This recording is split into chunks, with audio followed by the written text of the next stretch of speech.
Today we'll be learning how to solve a system of 3 equations using matrices. Our first step is going to be to take this set of equations and apply it to this to make it into a matrix. So we have 1x, negative 1y, you just take the coefficient, and 0 z's. And then this bar acts as an equal sign. On our second equation, we have 2, 0 y's, and negative 3 for z. For our third equation, we have 0 x's, 2 y's, and 1 z for 4. Okay, now we have our system expressed as a matrix. We want to get this to look like this. So diagonal ones with the columns filled out the rest of the way with zeros, and then our values here. So to begin, we already have 1 in the proper place, so we're going to work on filling the rest of this out with zeros. So this 2 needs to become a 0, which we're going to do with the augmentation R2, so row 2 minus 2 times row 1. So this is going to make row 2 right here minus 2 times this. So 2 minus 2 is going to make our 0. Top row is going to stay the same. Second row, we're going to have 0, and then 0 minus negative 2, which is going to become positive 2. And this negative 3 is going to stay the same. The 16 is going to become a 4, because 6 times negative 2 is negative 12. The difference between those is 4. And the bottom row will stay the same. Moving on to the next column, we need to convert this 2 into a positive 1, which we are going to do with the transformation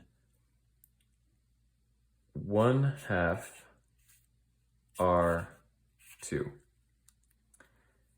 That's going to just half this 2 to make it the positive 1 that we need. So we'll go ahead and do that augmentation. Top row is going to stay the same. Second row, 0, half of 0 is 0. Half of 2 is 1. Half of negative 3 is negative 1.5. And half of 4 is 2. Bottom row will stay the same. Next up, we need to clear the rest of this column. So this one can stay, but we need to get these 2 to zeros. So we'll start with this top one. We're going to say row 1, the row we want to change, plus row 2. So negative 1 plus 1 is going to bring us to the 0 that we want. Do that real quick. Row 1 plus zeros, that'll stay the same. This one will become 0. This one will become negative 1.5.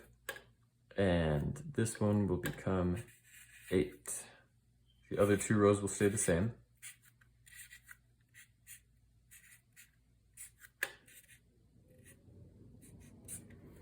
Next up, we want to turn this 2 into a 0.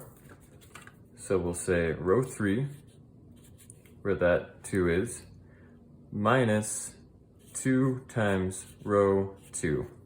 So we're going to say 2 minus that value times 2, which is going to make this the 0, exactly what we want. So we'll do that real quick. Rows 1 and 2 will remain the same.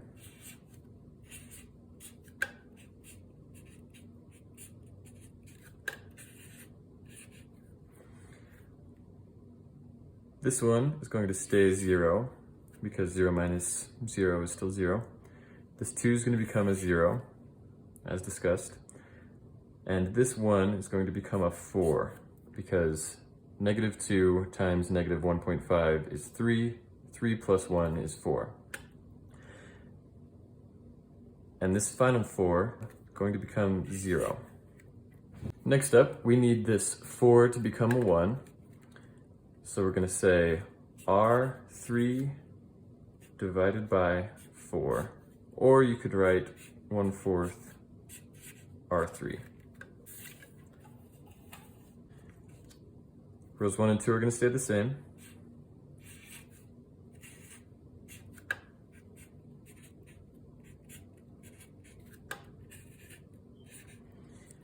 Zero divided by 4 is going to be 0. And 4 divided by 4 is going to leave us with that 1. Next, we want this negative 1.5 to become a 0. So we're going to say row 1 plus 1.5 times row 3.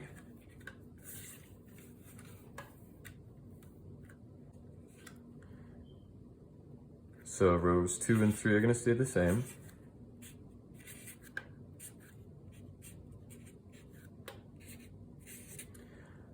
Row 1, value 1 is still going to stay as 1. This is going to stay as 0.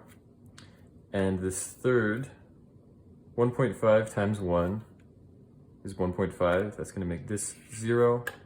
And this is going to stay 8.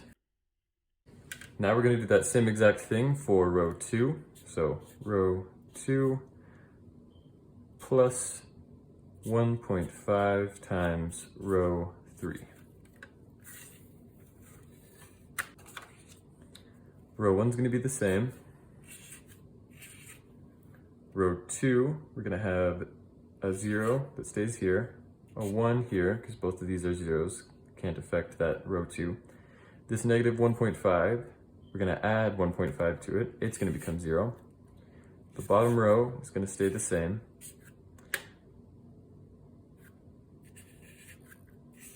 And this 2 is going to stay a 2 because 1.5 times 0 doesn't change it at all. So this is our solution. If we pull it back out, so this first place means the x, the second one means the y, and this third position means the z.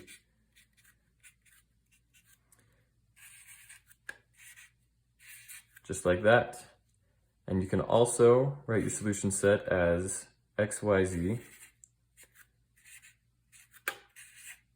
This represents a position on a 3D plane.